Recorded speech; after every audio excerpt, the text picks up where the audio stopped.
হুজুরেরা খালি মিথ্যা কথা বলে। ওরা বলে ইসলাম মেনে চললে নাকি খালি শান্তি আর শান্তি, অথচ যেদিন থেকে আমি পুরোপুরি ইসলাম মানা শুরু করছি সেদিন থেকে আমার জীবন থেকে শান্তি হারিয়ে গেছে। 5 ওয়াক্ত নামাজ জামাতের সাথে পড়তে গেলে নামাজের সময় তো ব্যবসাপাতি বন্ধ করে রাখা লাগে, অথচ যারা নামাজ পড়ে না তারা ওই সময় ঠিকই ব্যবসা করে।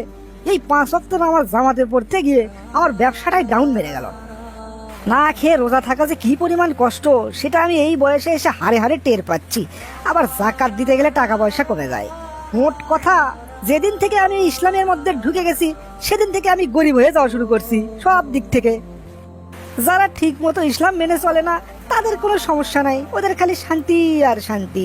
আর আমার মনের মধ্যে এত অশান্তি, আর ভালো লাগে না। মোকলেসের আবার কি হলো? মোকলেস এসব কি উল্টো পাল্টা বলতেছে? মাথাটা তা খারাপ হয়ে গেল নাকি? মোকলেস, ও মোকলেস, শোনো শোনো শোনো, এদিকে আসো। হাই হাই, মেয়র সাহেব আবার সব শুনলো নাকি?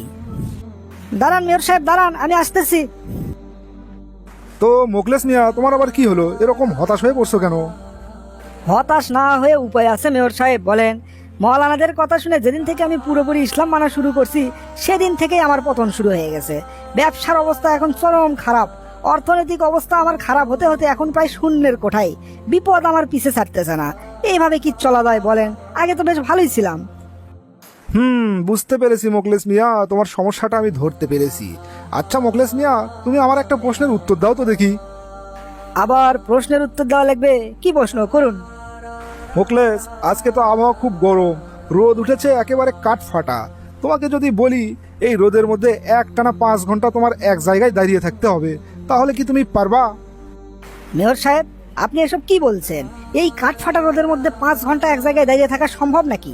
তাছাড়া আমার আবার হট অ্যালার্জি আছে, রোদ্রের মধ্যে গেলে আমার গা চুলকায়। আর সেখানে আমি 5 ঘন্টা কিভাবে দাঁড়িয়ে থাকবো? এটা তো সম্ভব না।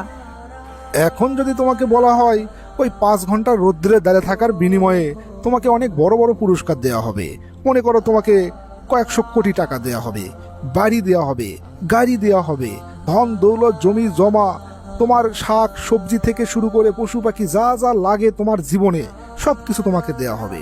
সারা জীবন পায়ের ওপর পা তুলে বসে বসে খাওয়া, তাও সেই সম্পত্তি শেষ হবে না। তাহলে কি তুমি 5 ঘন্টা রোদ্রে দাঁড়িয়ে থাকতে পারবা? হ্যাঁ হ্যাঁ হ্যাঁ, পারবো না কেন? অবশ্যই পারবো। এগুলো যদি আমাকে দেন তাহলে 5 ঘন্টা কেন, 10 ঘন্টা, এমনকি পুরো একদিন যদি আমাকে রোদ্রে দাঁড়িয়ে থাকতে বলেন আমি সেটাও পারবো। এই তো কেবল তুমি লাইনে এসেছো। এখন আমি তোমাকে যা যা বলি একটু মনোযোগ দিয়ে শোনো তো মোকলেস মিয়া। মহান রাব্বুল আলামিন আমাদেরকে এই পৃথিবীতে পাঠিয়েছেন একটা পরীক্ষায় পাশ করার জন্য। এই যে তুমি এখন বেঁচে আছো, কতদিন বাঁচবা? বড়জোর 60